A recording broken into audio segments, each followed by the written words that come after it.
What's going on, people? We are Tottenham TV here. Tottenham 2, West Ham 3 in our opening pre-season game. And look, it was a very entertaining game of football as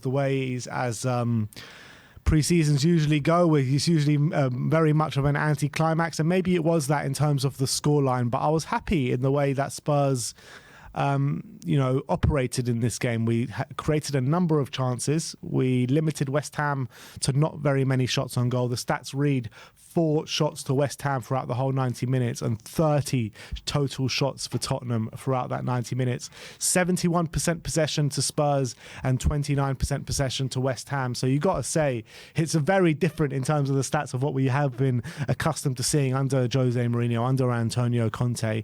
So I mean, the early signs are good, aren't they? I mean, it was definitely more exciting. It was definitely something that I can get behind in terms of the way we were playing. I was really enjoying some of the football we were playing, some of the intricate passing.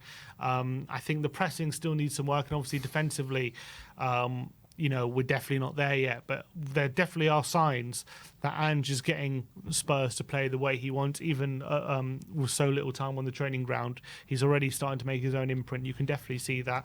We were utterly dominant throughout the 90 minutes, I would say, in terms of possession, in terms of how we were penning West Ham in. We got outdone, unfortunately, by some set pieces and a counter-attack really late on in the game, which actually was their only shot of that whole half, and they ended up scoring and winning the game 3-2.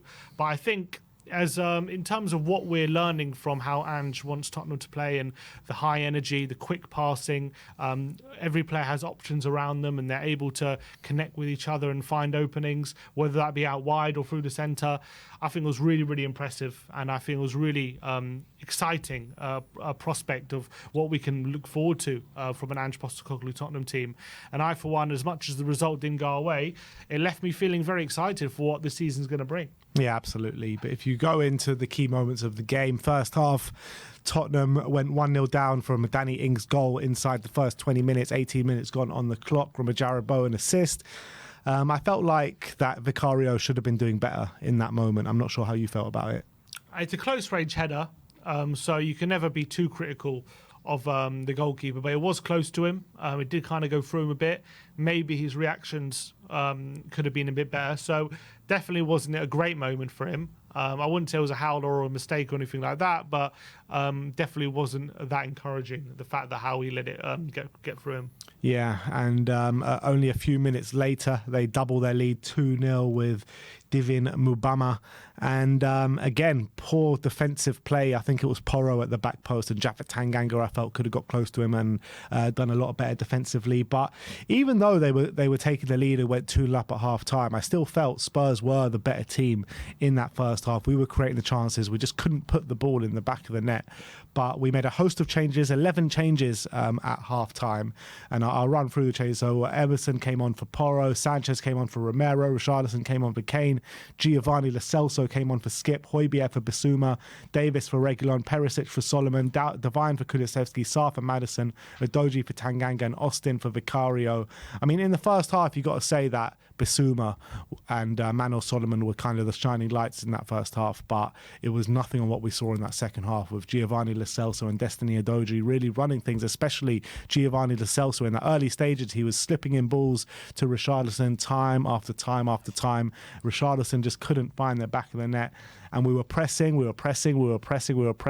had them penned in into their final third for pretty much the majority of that second half. And we finally found that goal where Giovanni Lo Celso put it into the back of the net. Yeah, and it was reward for our pressure, and it was reward for the good play we had in that second half. We definitely look, when you refresh a team with all 11 players that we did in the second half, you're always going to have a bit more energy, I feel, than the team you're playing. There's two ways you can look at it. Sometimes it becomes a bit more disjointed because it's kind of players coming on for the second half, but sometimes it can bring you that new sense of optimism and refreshness. And I think that's definitely a testament to Postecoglou, the fact that 11 new players came on and it still seemed everyone seemed to know what they're doing structure-wise, and everyone seemed to know their position. So that's definitely to Postecoglou's credit. I think Giovanni Lo Celso really came on with a point to prove, and I thought for me he was probably man of the match throughout the whole game. Yeah. In terms of how he was picking up the ball in between the lines, creating chances. He got his goal, and also defensively, I thought he was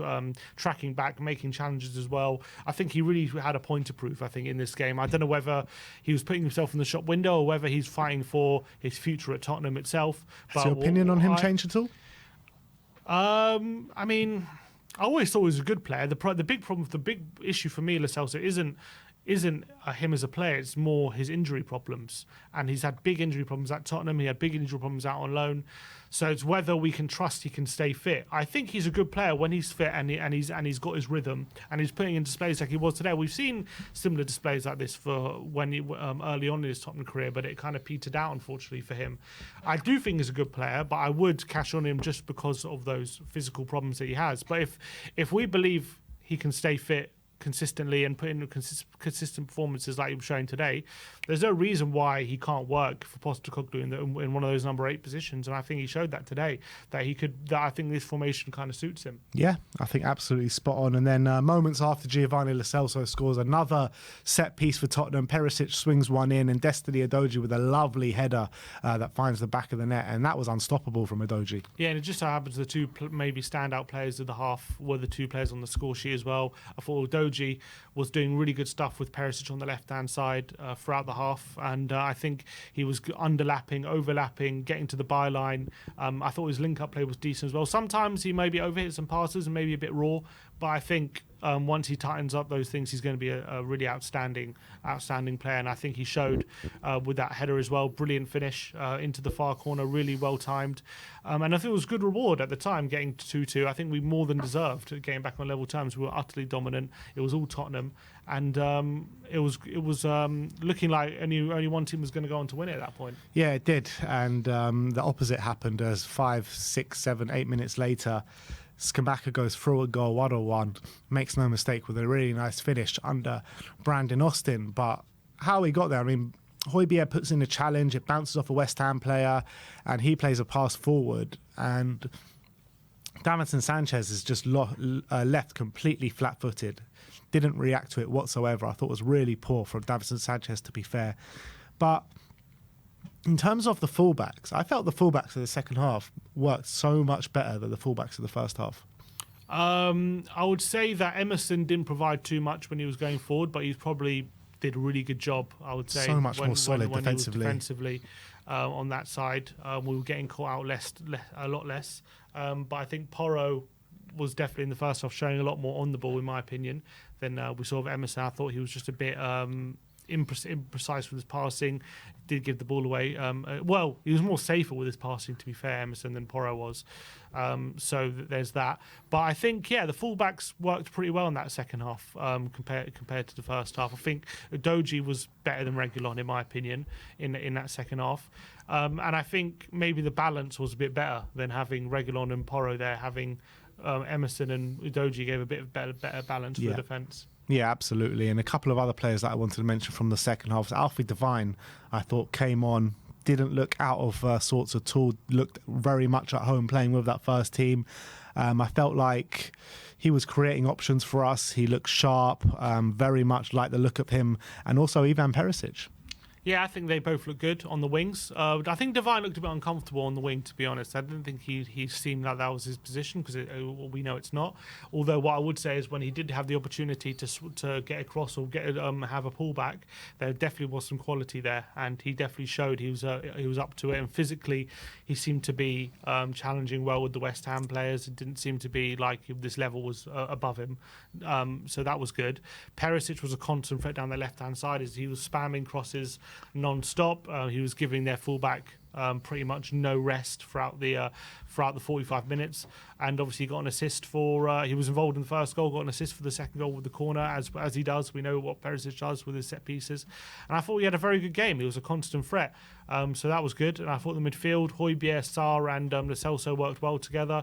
Højbjerg compared to Basuma, I think Basuma was probably better, but I think Højbjerg actually made some really good, crisp, forward progressive passes, which was good to see. But then as well, occasionally, as he does, he was just a bit lax with his passing and a bit imprecise, and that happened too often, I would say.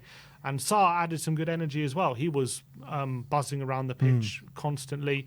Going forward didn't offer too much, but I think in possession he was pretty strong. I liked his tenacity in the middle of the park, how often he was able to win the ball back. But look, at the end of the day, right, first game of pre-season should always be a fitness regime. It's a much different way of playing football than what you have been doing, what we've been used to. And I think you've got to take the positives from today, because I think we looked good at times. We definitely outplayed West Ham today. They just got goals because of our defensive frailties.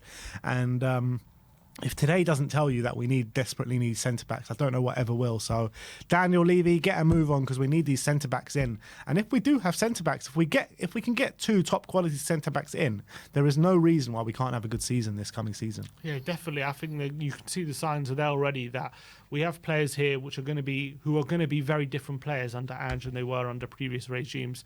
So we can't keep looking at certain players under certain lenses, thinking that because what we saw of them before, it means that's all they can offer. And I think we're already starting to see a different side to a lot of these players that we saw previously, which is really, really encouraging and really exciting, because it opens up a lot more possibilities for this squad and for players who have previously been cast aside and maybe can be brought back in.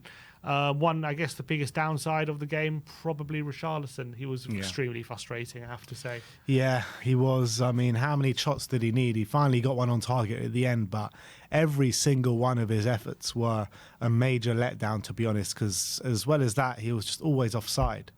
I mean, he basically has picked up where he left off from last season. Which is a shame. And there were a couple of moments as well. He tried to do a 1-2 with Udogie, massively overhit it, went out for a goal kick. And then he had a 2-on-1 with him and Lo Celso.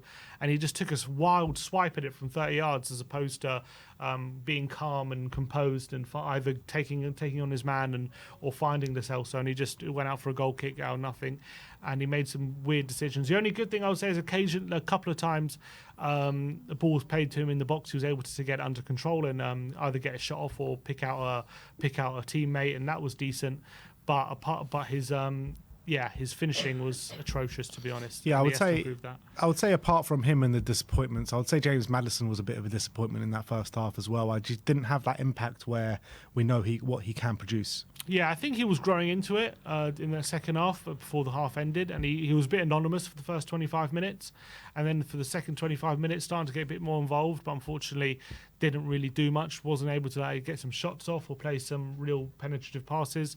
I thought Kane didn't have the best game either, but I think he was involved. When he was involved, he was decent, but we did look a tiny bit out of sorts, to be honest. But I think, and Harry Kane, to be fair, I think Kane, and I think overall, as a team, we played really well. We created so many chances. Fabianski had a really busy afternoon. He was really 30 shots, man. Yeah, we had 30 shots. West Ham's defence had a very busy afternoon as well. And I think if we can keep going in this direction, playing this way, creating the chances that we are with this high energy, it's only going to breed positive results. So really encouraging. I know we lost, so you can jump on the team's back, but I think it's clear where the weaknesses are in this team. It was shown again today where the weaknesses are, and it shows what we need to invest. But I think in terms of how we're progressing tactically under Postecoglou, how the team are learning his way of playing, very encouraging. And I think they're already starting to kind of get to grips with how he wants to play. Yeah, definitely good early signs here from a Tottenham. If you're a Tottenham Hotspur fan, and 13 shots on target today, it was probably the most we've had in a while, to be honest. And look, the signs are good. So I think, never mind the result today, it is just a pre-season game.